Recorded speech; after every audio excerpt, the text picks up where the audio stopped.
2026 চনৰ নিৰ্বাচনৰ কাৰণে ৰাইজৰ দলে নিজৰ প্ৰস্তুতি সম্পন্ন কৰিবৰ কাৰণে এনেকৈ প্ৰতিটো বিধানসভা সমষ্টি য'ত য'ত আমি নিৰ্বাচন সেই সমষ্টিবিলাকত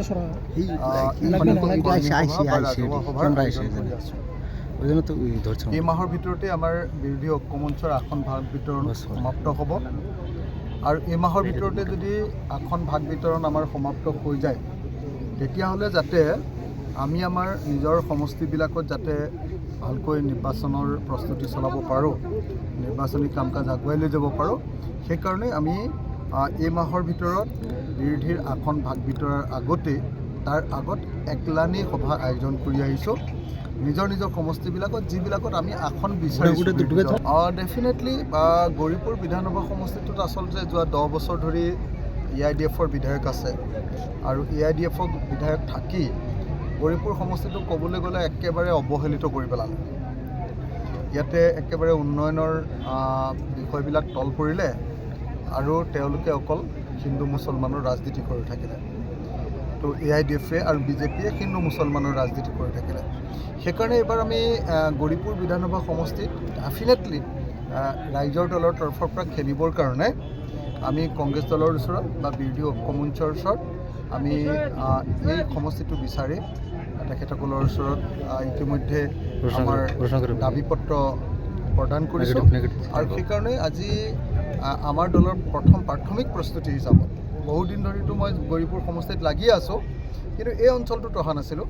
এই অঞ্চলটোত প্ৰাথমিক প্ৰস্তুতি হিচাপে আজি এই সমাৱেশখন আয়োজন কৰা হৈছে আৰু যদিহে বিৰোধী ঐক্য মঞ্চৰ তৰফৰ পৰা গৌৰীপুৰ সমষ্টিটো পাওঁ, অচিৰে এই সমষ্টিত আমি যাতে বিশাল গণসমাৱেশ আয়োজন কৰিব পাৰোঁ তাৰ কাৰণে মই প্ৰস্তুতি চাবৰ কাৰণে আজি নামনি অসমৰ কোন সমষ্টিত আপোনালোকৰ আচলতে ৰাইজৰ দলৰ প্ৰাৰ্থিত্ব প্ৰক্ষেপ কৰা হ'ব?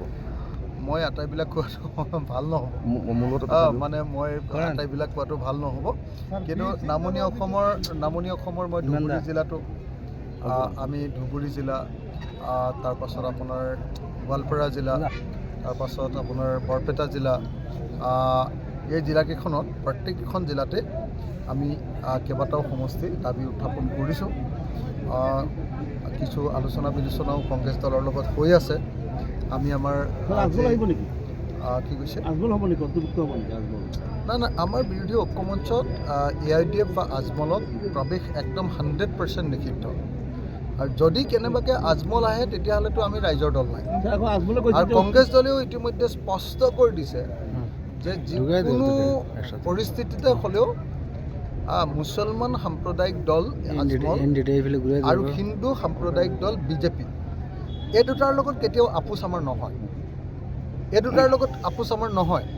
আমাৰ কনফাৰ্ম কথা যে BJP আৰু AIDFক আমি অসমৰ ৰাজনীতিৰ পৰা বিদায় দিব খোজোঁ।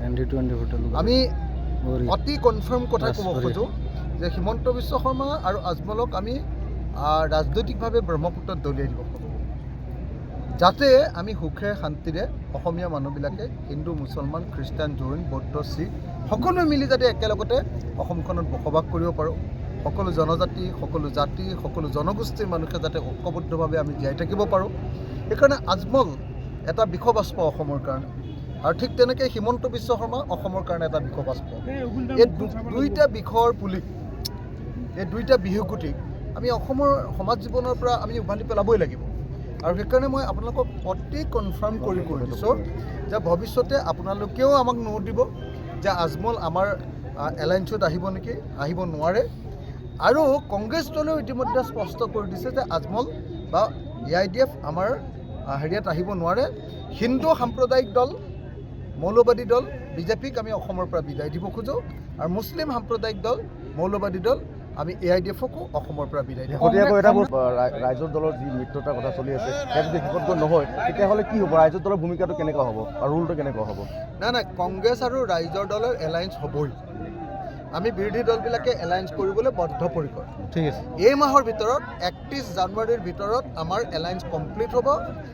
আসন ভাগ বিতৰণক লৈ মিটিং চলি আছে। কালিও এখন মানে বৈঠক অনুষ্ঠিত হৈ গৈছে। কালিও এখন দেৱব্ৰত শইকীয়া ডাঙৰীয়াৰ লগত এখন বৈঠক অনুষ্ঠিত হৈ গৈছে। গতিকে একদম মই আপোনালোকক খাটাং কৰি ক'ব পাৰোঁ ছাৰ আপোনাৰ যে বিৰুদ্ধে আজি জানুৱাৰী মাহৰ ভিতৰত আপোনাৰ হেৰি হ'ব। আপোনাৰ